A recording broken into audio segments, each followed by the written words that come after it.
ಅಶ್ವಯುಜ ಮಾಸದ ಶುಕ್ಲ ಪಕ್ಷದ ದ್ವಿತೀಯ ಅಂದರೆ ಬಿದಿಗಿ ತಿಥಿಯಂದು ದುರ್ಗಾ ಸ್ವರೂಪಿಣಿಯಾದ ಬ್ರಹ್ಮಚಾರಿಣಿ ಆರಾಧನೆಯನ್ನು ಮಾಡಬೇಕು. ಬ್ರಹ್ಮ ಎಂದರೆ ತನ್ನ ಆತ್ಮವನ್ನು ಯಾರೆಂದು ತಿಳಿಯುವುದು, ಚಾರಿಣಿ ಎಂದರೆ ವೃತ ನಿಯಮ ಆಚರಿಸುವುದು. ಈ ಮೂಲಕ ತಾನು ಯಾರೆಂದು ತಿಳಿಯುವುದು. ದೇವಿಯ ಪರ್ವತರಾಜನ ಗೃಹದಲ್ಲಿ ಜನಿಸಿದಳು. ಪ್ರಜಾಪತಿ ದಕ್ಷನಿಂದ ತನ್ನ ಪತಿ ಶಿವನು ಅವಮಾನಗೊಂಡಾಗ ಸತಿಯಾಗಿ ಮರುಜನ್ಮ ಪಡೆದು ಮತ್ತೆ ಶಿವನನ್ನೇ ವರಿಸಲು ಬ್ರಹ್ಮಚಾರಿಣಿಯಾಗಿ ಅವತರಿಸಿದ ರೂಪವೇ ಬ್ರಹ್ಮಚಾರಿಣಿ.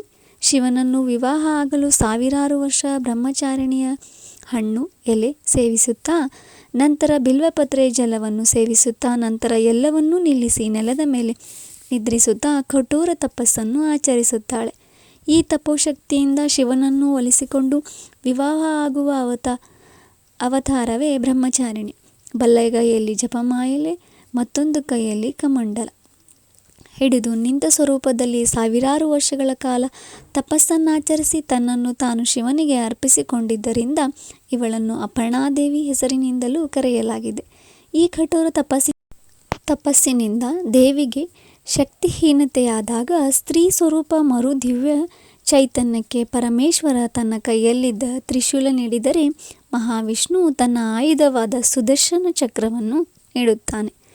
ವರುಣ ಶಂಖವನ್ನು, ಅಗ್ನಿಯು ಈಟೆಯನ್ನು, ವಾಯುವು ಬಿಲ್ಲು ಮತ್ತು 2 ಬತ್ತಳಿಕೆಯ ತುಂಬ ಬಾಣಗಳನ್ನು, ಇಂದ್ರನು ವಜ್ರಾಯುಧವನ್ನು ಹಾಗೂ ತನ್ನ ಬಳಿಯಿರುವ ಐರಾವತದ ಕುತ್ತಿಗೆಯಲ್ಲಿದ್ದ ಗಂಟೆ ಜಪಮಾಲೆಯನ್ನು ಹಾಗೂ ಅಭಿಮಂತ್ರಿತ ಜಲ ತುಂಬಿದ ಕಮಂಡಲವನ್ನು, ಸೂರ್ಯನು ತನ್ನ ಕಿರಣಗಳನ್ನು, ಹೇಗೆ ಎಲ್ಲ ದೇವತೆಗಳು ತಮ್ಮಲ್ಲಿರುವ ಶಕ್ತಿಗಳನ್ನು ಬ್ರಹ್ಮಚಾರಿಣಿಗೆ ಧಾರೆ ಎರೆಯುತ್ತಾರೆ. ಎಲ್ಲ ದೇವತೆಗಳು ನೀಡಿದ ಶಕ್ತಿಯಿಂದ ದೇವಿಯು ಸರ್ವಶಕ್ತಳಾಗಿ ಜಗತ್ತನ್ನು ಕಾಪಾಡಲು ಮತ್ತು ಬೆಳಗಲು ಮುಂದಾಗುತ್ತಾಳೆ. ಬ್ರಹ್ಮಚಾರಿಣಿಯು ರೀಂ ಎಂಬ ಉಚ್ಚಾರಣೆಗೆ ಒಲಿಯುತ್ತಾಳೆ.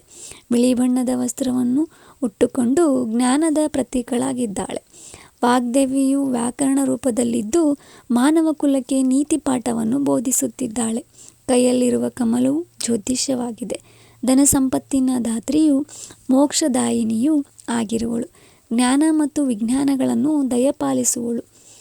ತ್ರಿನಯನಿಯಾಗಿರುವ ಬ್ರಹ್ಮಚಾರಿಣಿಯಲ್ಲಿ ಸೂರ್ಯ, ಚಂದ್ರ, ಇತರ ಗ್ರಹಗಳು, ಅಗ್ನಿಯ ಪ್ರಕಾಶ, ತ್ರೈಲೋಕದ ಉತ್ಪಾದನೆಯು ಪರಾಶಕ್ತಿಯಿಂದ ನಡೆಯುತ್ತದೆ.